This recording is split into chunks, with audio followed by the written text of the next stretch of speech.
नमस्कार, सत्य से लबरेज में आपका स्वागत है। मैं हूं प्रदीप शाह। बात आज हो रही है भ्रष्टाचार की। भ्रष्टाचार किस तरह पूरे देश में फैला हुआ है। आज राजनीतिक दल जो दलदल कहा जाता है, वैसे कहा जाता है कि कीचड़ कमल में उगता है। आज देश के गृह मंत्री, चर्चित नेता और अमित शाह जी का पूर्णिया आगमन हुआ। पूर्णिया आगमन के बाद उन्होंने नीतीश और लालू पर बेवजह का गठबंधन करने का आरोप लगाते हुए इसे जन भावना के विरोध बताया। उन्होंने ये भी सलाह दे डाली कि लालू यादव को कि नीतीश कुमार कभी भी धोखा दे सकते हैं। जो जनादेश बिहार में मिला, यह जनादेश के साथ यह लोग गलत कर रहे हैं, जनादेश का मजाक उड़ा रहे हैं। तो आने वाले जो 2024 का लोकसभा चुनाव है, उसमें बिहार के सभी लोकसभा सीट पर श्री शाह ने कहा कि भाजपा और उनके गठबंधन सहयोगियों एनडीए का कब्जा होगा। और पूरे बिहार में जो वर्तमान में है राजनीति हो रही है, इस राजनीति को ओछी राजनीति बताया। इसी संदर्भ में अमित शाह के जो रैली हुई, जन भावना रैली पूर्णिया में, सीमांचल क्षेत्र में, उसी के दल भाजपा के जो अररिया जिला अध्यक्ष संतोष सुराना है, उन पर रैली के नाम पर एमओ भरगामा से 25,000 रुपया उगाही के वीडियो वायरल हुए हैं। इसी वीडियो को लेकर अभी बवाल मचा हुआ। यूं तो अमित शाह के रैली को लेकर भी ढेर सारे सभी मीडिया में ये खबरें आ रही हैं, लेकिन अमित शाह भाजपा के ही अररिया जिला अध्यक्ष संतोष सुराना द्वारा भरगामा के एमओ आर.के. मंडल से फ़ोन पर 25,000 रुपया जो सहयोग राशि, उसको राजद के भाषा में अगर बोलें, अररिया जिला राजद व्यावसायिक प्रकोष्ठ के अध्यक्ष मनोज शाह जी ने इसे सीधा रंगदारी बताया है। और उन्होंने तो इतना तक कहा कि संतोष सुराना पर एफआईआर दर्ज होना चाहिए। इस तरह की रंगदारी नहीं चलेगी। अब पहले लोग जंगल राज के आरोप लगाते थे राजद पर, लेकिन तेजस्वी के नेतृत्व में जंगल राज नहीं, अब सतह पर काम करना होगा। आइए सबसे पहले सुनते हैं कि एमओ से अररिया जिला भाजपा अध्यक्ष ने जो 25,000 रुपया सहयोग राशि मांगी सद्भावना रैली के नाम पर, अमित शाह के रैली पर भ्रष्टाचार के संदर्भ में। पहले सुनते हैं कि क्या उन्होंने कहा। हाँ, हेलो। हाँ, एमओ साहब, बोल रहे हैं तुरंत। आप बोले थे रात में जो हम फिर भीड़ से निकलेंगे बात करेंगे, अब तो बात किया नहीं। बोलिए। उसमें कैसे हम लोग को सहयोग करिएगा? विधायक जी को सो बोलिए। किसको? विधायक जी का जो रैली है अमित शाह जी वाला, उसमें हम क्या सहयोग करेंगे? जैसे माननीय नरपतगंज विधायक की ओर से हम बोल रहे हैं, उसमें सहयोग करना है रैली में थोड़ा भाई साहब। हम क्या सहयोग कर पाएंगे बताइए।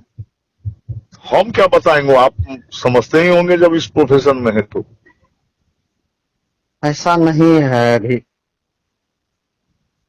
ऐसा नहीं है? नहीं, अभी नहीं है कुछ ऐसा। अब पूरा जिला का जो एमओ साहब सबको मदद कर रहे हैं, तो कैसे हो रहा है?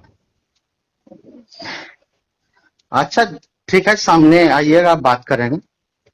कहाँ आप रहते, कहाँ है जो सामने आएंगे, जो बताइए ना हमको डेरा। फारबिसगंज।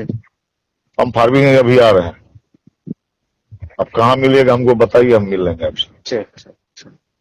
और जगह बता दीजिए ना, अब हम पहुंच जाएंगे वहाँ 15-20 मिनट में। हम यही क्या कहते हैं, दुर्जनी फील्ड के पास रहते हैं। अच्छा ठीक है।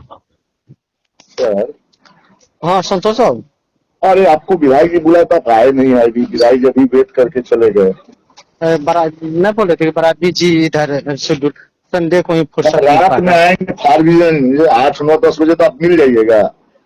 8-9 बजे तो नहीं, मतलब आपको तो बोले थे कि अनुमंडल आ जाते तो हम 6 बजे डेरा पे मिलिए ना हमसे। अनुमंडल कहाँ जाएंगे, हमारा गाड़ी में बोर्ड है 1 लाख लोग देखेगा हम आपसे भेंट कर रहे हैं, तो यही प्रचार कराने जाएंगे थोड़े हम।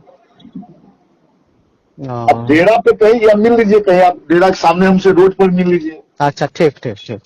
तो हम 8-9 बजे आएंगे, क्या उम्मीद करेंगे, क्या मदद करिएगा? आपको हमको बता दीजिएगा तो आइडिया रहेगा। और सब कैसे मदद कर रहा है आपको? 25 किया है सब। हाँ।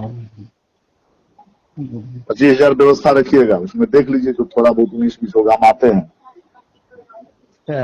मेरे से इस प्रकार से कीजिएगा तो काम चलेगा संतोष बाबू। अरे भाई आप बात करिए ना नरपतगंज एमओ साहब से, तो आपको तो कल भी बोले हम, आप तो सीडीपीओ भड़गामा से बात कर लीजिए। आप अरे भाई सब पदाधिकारी से, ऐसा थोड़ी आप ही ठोस से सहयोग लेते हैं, सब किसी से बात कर सकते हैं सर आप। अरे मेरी बात अलग है इसलिए हम कह रहे हैं संतोष मेरी बाबू। बात अलग नहीं है, एमओ से ज्यादा किसी को आमदनी नहीं है सर। आपके यहाँ डिपार्टमेंट क्या है सर? हमारे चाचा जी डीएसओ रहे हैं एमओ साहब, पहली बात और 20 पंचायत पहले आपकी सुनिए क्या बात है? ओह, संतोष बाबू पहली बात सुन तो अच्छा, लीजिए। पहली बार एक बार आमने सामने भेंट होंगे तब आप फिर हमसे बात करिएगा, फोन पे छोड़िए ना, आते हैं बात। इसमें तुरंत एफआईआर होना चाहिए।